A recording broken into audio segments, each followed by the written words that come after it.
Agile One's operation in the UK. Please join me in welcoming Ashley Dart. Thank you.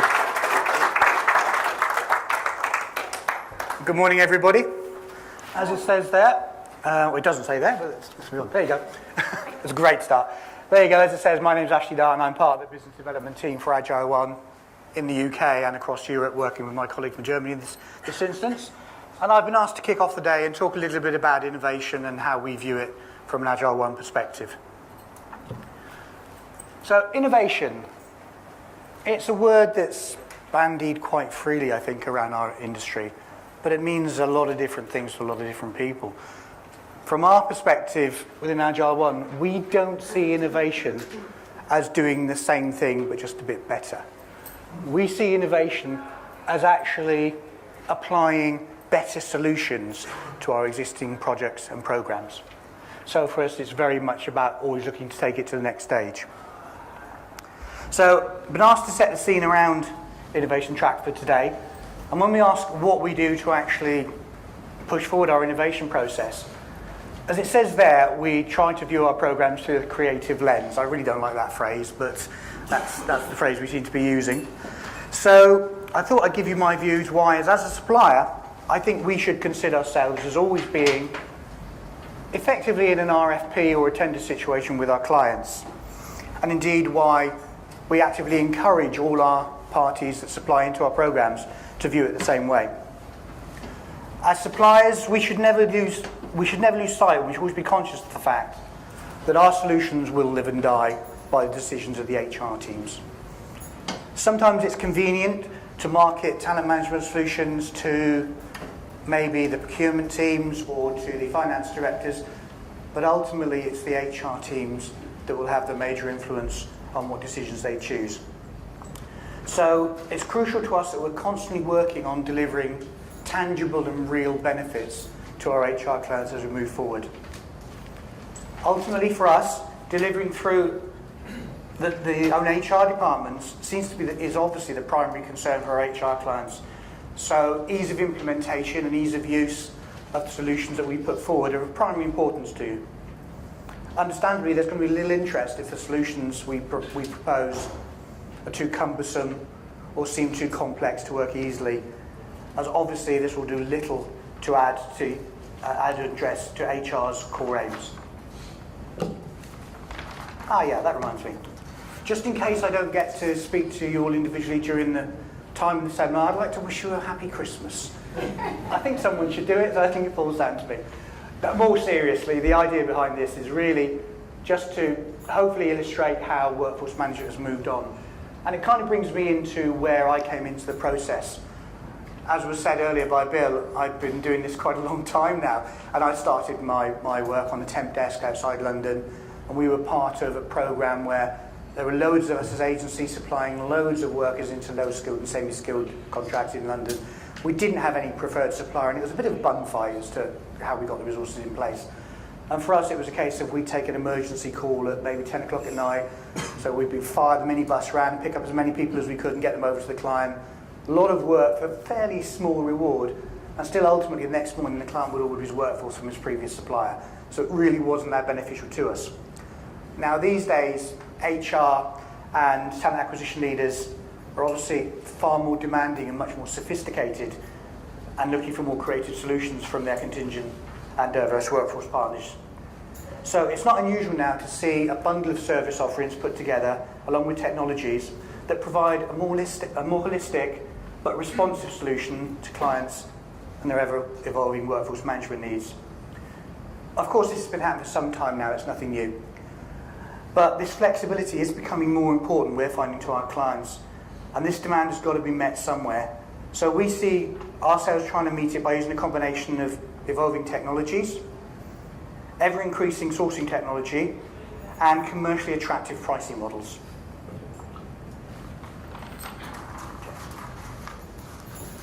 So in response to the demands of the marketplace, over the years, many clients have gone to a single source supply or a small managed service provision.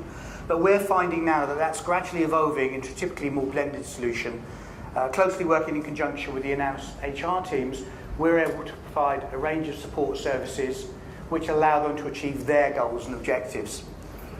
At Agile One, we're seeing a greater demand for additional services to support compliance, payroll, statement of work, and in fact also workforce consulting seems to be coming to the fore for us. And this process, as I say, shows no sign of slowing down whatsoever. So with new innovations and services being constantly added to our portfolio, the challenge for us is to bundle them up with our traditional RPO and MSP offerings into a solution combined with some attractive pricing models that make it attractive for HR teams to consider using a more holistic solution, but also one that helps them to work their strategic solution more effectively and take their workforce forwards.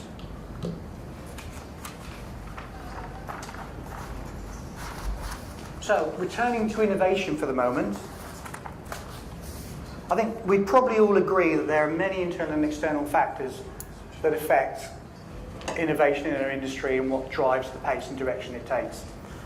Obviously there are quite a lot there, and I don't want to stand here and bore you all with the details around it, but I would like to briefly touch on a couple. So if I have a brief conversation around the social factor and technological sector, that I think would be quite appropriate in this case. And when it comes to the social factors, I think it's undeniable that with the continuing drop in the birth rate across the European community, and the fact that there are a lot of workers now that are being maybe forced or maybe encouraged to extend their working life, the mix of the workforce available to our clients is going to change. And we have to take measures to address that. For those of you that were around yesterday, I'm sure we all heard a lot of conversations around millennials and how important they are to the workplace and how they view their career prospects and how they manage the job market themselves. And that's all well and good, and I think obviously we need to take account of that. We need to have strategies in place that will work with that. But for us at Agile One, one of our key core values, if you like, is around equal opportunity and diversity in the workplace. For us, that is really core to what we do. Primarily driven because our owners in the US themselves are minority owners, etc. So it's very important to us as a technique. And what we've decided to do is actually look at those people returning to work in whatever form that may be, be that returning mothers to the workplace, or be it people that are extending their working life through no choice of their own, and make that talent available to our clients, because they bring with them a massive resource in terms of capability and experience.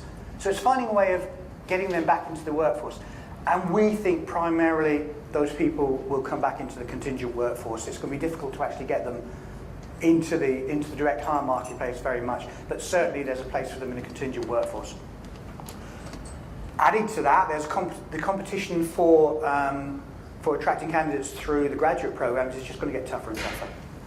For a start, I think most of us would recognise that there are a lot of graduate programs that when you actually look at the qualification and what they bring with them, where's the relevance to what they do? But even so, it's going to be very difficult to attract those people. So what we want to do is we've decided that we need to have better access to the international talent pools with specific skill sets and have a way of accessing those people and making available to the workforce in the UK, but across our global programs at all. And we'll be doing that by really sort of beefing up our workforce mobility tracking programs so that we know where the people are. A lot of it is finding out what they want from their next career move and keeping track on that for them. On the technology front, I think there's no doubt that HR technology is moving towards more unified and streamlined talent management suites. Within that, there will undoubtedly be some fairly powerful predictive analytics being pushed by us suppliers, obviously, hoping to gain some sort of advantage in the marketplace when taking it forward. One area where we think we can take the lead is in terms of innovation in helping you to manage the methodology of predictive analytics. And I think this is an area where it's inevitable that we will have to work a lot closer with our suppliers and with our customers to actually make sure that we can use our real-world experience of implementing innovation in fairly short time spans to actually deliver real results to our clients. There's a word of caution around workforce analytics, really, though, that we've had raised to us by a few of our clients. I'm sure it'll resolve itself over time. But a lot of our clients are worried that actually more and more of their stakeholders actually require quite specifically targeted information and dashboards. And actually, yes, we can still do the greater analytics in the background, we can still perform the requirements the client needs, but they're saying to us actually they just want their stakeholders to have the information that's pertinent to them. And they're actually finding that too much information is starting to actually become a barrier to effective decision making for a lot of companies. So we're very much working closely with our clients to say, what do you actually want us to do for you? And how do you want that staggered? Who gets what's information? What do you need to have released? Okay, the point of this slide is really just to retouch on some of the areas that are increasingly becoming under our radar as we work on workforce solutions for our clients. Primarily on a global scale, to be honest with you, that was where we come across it more than anything else.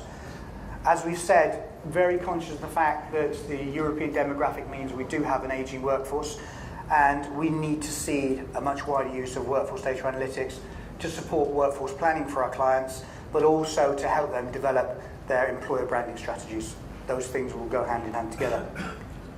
Another area for us, of interest for us in Agile One, where we think we can help with innovation, is to embrace and really facilitate more job sharing, more mobile and remote workers, but also accessing highly skilled but sometimes quite virtual workforces. And we'll have to do that by evolving more partnerships around the globe, making better use of technologies, and actually making sure that the processes around those to enable the workforce are as seamless and effective as they can be. There is already an acknowledged skill shortage, as we know, and this is only ever going to require some more creative resourcing solutions. And the only way that we think we're going to be able to do this effectively is to embrace and utilise talent management communities, so things like social media, big data, cloud technologies, etc., will become a must, particularly within the context of more global solutions. So for us, with a growing number of companies looking at the use of a larger contingent workforce as we move forward, I think some of the figures given yesterday illustrated quite clearly there's some fairly major growth spurts expected. We think many clients will go down the line of entrusting all or part of their service to a trusted MSP or RPO provider, whoever that might be, and obviously there's a choice to be made. But we genuinely believe that as clients become more comfortable with outsourcing their workforce management programs and start to see some real returns on their investment, they'll actually be more comfortable with passing more and more of that parts of the service on to us. So that's what we're hoping to achieve.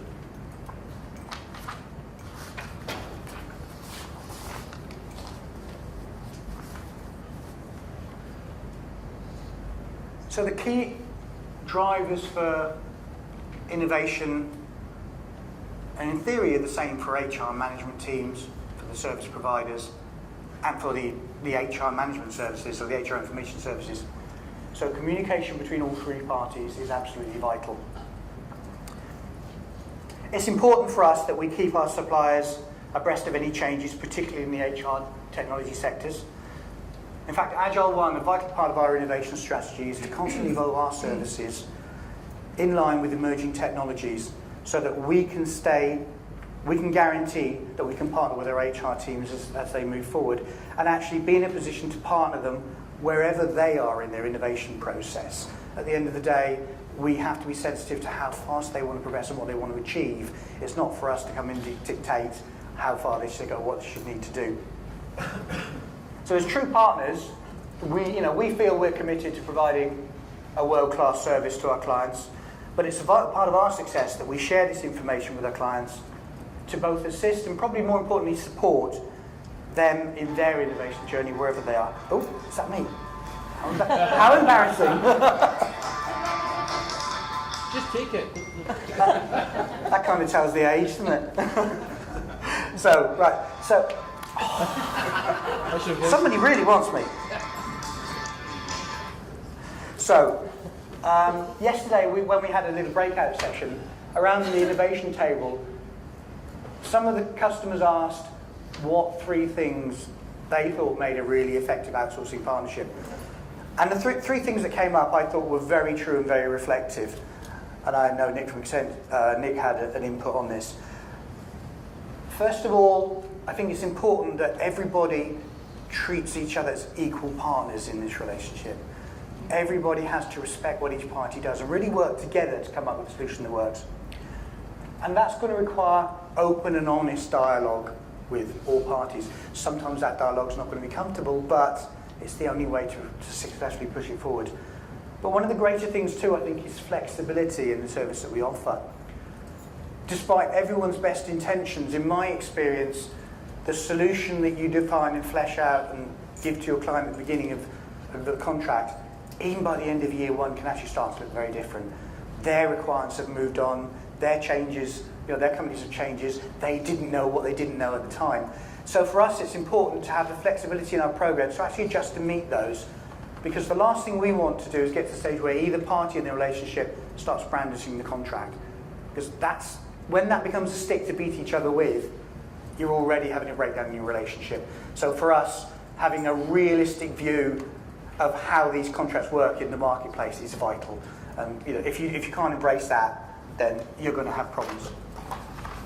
So, very quickly in summary, as suppliers, we must never become complacent or lose sight that we are constantly under the spotlight for our clients. So we must constantly assess and reassess our programs, again, through the light of a creative lens. So we're constantly seeking to find new, innovative ways to deliver tangible and real results for our clients.